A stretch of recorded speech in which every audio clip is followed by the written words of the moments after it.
Good morning everyone. Let me introduce myself to you. My name is Chaitanya. I am from 9th standard. Today let us discuss about lungs. The human contains two lungs. The lungs are the primary organs of respiratory system. They are situated in the thoracic cavity of chest.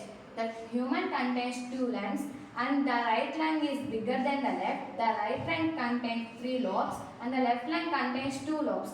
The lungs are the only organs that can float on water. Apart from human body, the lungs are also present in many animals. Pathway of air.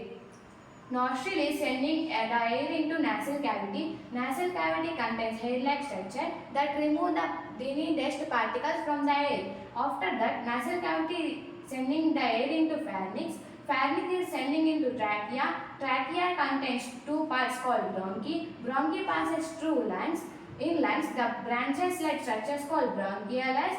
Alveoli is used for exchange of gases. After exchange of gases, the oxygen is sending into blood capillaries and carbon dioxide expels. Thank you for giving me this opportunity. Thank you. Have a nice day.